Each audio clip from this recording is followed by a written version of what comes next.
അബി നമ്മ പോനെ നമ്മ ഇന്ന് നമ്മുടെ കാസർഗോഡിലെ ഒരു മംഗലം കൂടാൻ വേണ്ടിട്ട് പോകുന്നു. നേരെ നമ്മ കാസർഗോഡേക്ക്. ഓക്കെ ഗൈസ്, അങ്ങനെ കുറ്റിക്കോൽ നമ്മുടെ ബോയിക്കാനത്തേക്കുള്ള റോഡിൽ നമുക്ക് ഒട്ടനവധി കാഴ്ചകൾ ആസ്വദിക്കാനുണ്ട്. അതിൽ ആദ്യം കിട്ടുന്ന ഒന്നാണ് നമ്മുടെ ഈ എരിഞ്ഞിപ്പുഴ പാലം. നമ്മുടെ ഈ ഒരു മഴയുടെ ക്ലൈമറ്റിൽ നമ്മുടെ ഈ ചുറ്റുമുള്ള കാഴ്ചയും നമ്മുടെ ഈ ഒരു പുഴയും കാണുമ്പോൾ അടിപൊളി ഒരു വൈബ് തന്നെയാണ് കിട്ടുന്നത്.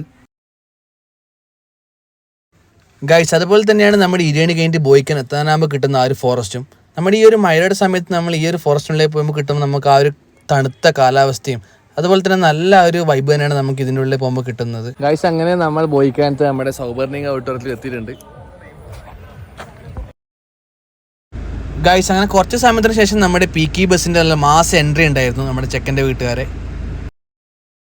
അങ്ങനെ അവരുടെ ആ ചടങ്ങും കാര്യങ്ങളൊക്കെ ആരംഭിച്ചിട്ടുണ്ട്. ഗൈസ്, അപ്പോൾ ഇനിയാണ് നമ്മുടെ മെയിൻ പരിപാടി. ഇനിയാണ് നമ്മുടെ ആ ഒരു ഫുഡ് അടി തുടങ്ങുന്നത്. ഏകദേശം എല്ലാത്തരം വിഭവങ്ങളും നമ്മുടെ ഇവിടെ ഉണ്ടായിരുന്നു. ബിരിയാണി ഉണ്ടായിരുന്നു, ചിക്കൻ ഫ്രൈ ഉണ്ടായിരുന്നു, ബീഫിൻ്റെ കറി ഉണ്ടായിരുന്നു, പൊറോട്ട ഉണ്ടായിരുന്നു, നമ്മുടെ കൽത്തപ്പം ഉണ്ടായിരുന്നു. ഫുഡിൻ്റെ സൈഡ് വരുവാണെങ്കിൽ നമ്മളെ ഫുഡൊക്കെ അടിപൊളി ടേസ്റ്റ് ആയിരുന്നു. അതുപോലെ തന്നെ അവർ നമുക്ക് തന്ന ആ സർവീസ് രീതിയൊക്കെ അടിപൊളിയായിരുന്നു. അതിനുശേഷം അവരുടെ കുറച്ച് കലാപരിപാടികൾ ഉണ്ടായിരുന്നു. അത് കുറച്ച് നോക്കിയതിന് ശേഷം നമ്മൾ നേരെ വീട്ടിലേക്ക് തന്നെ മടങ്ങി.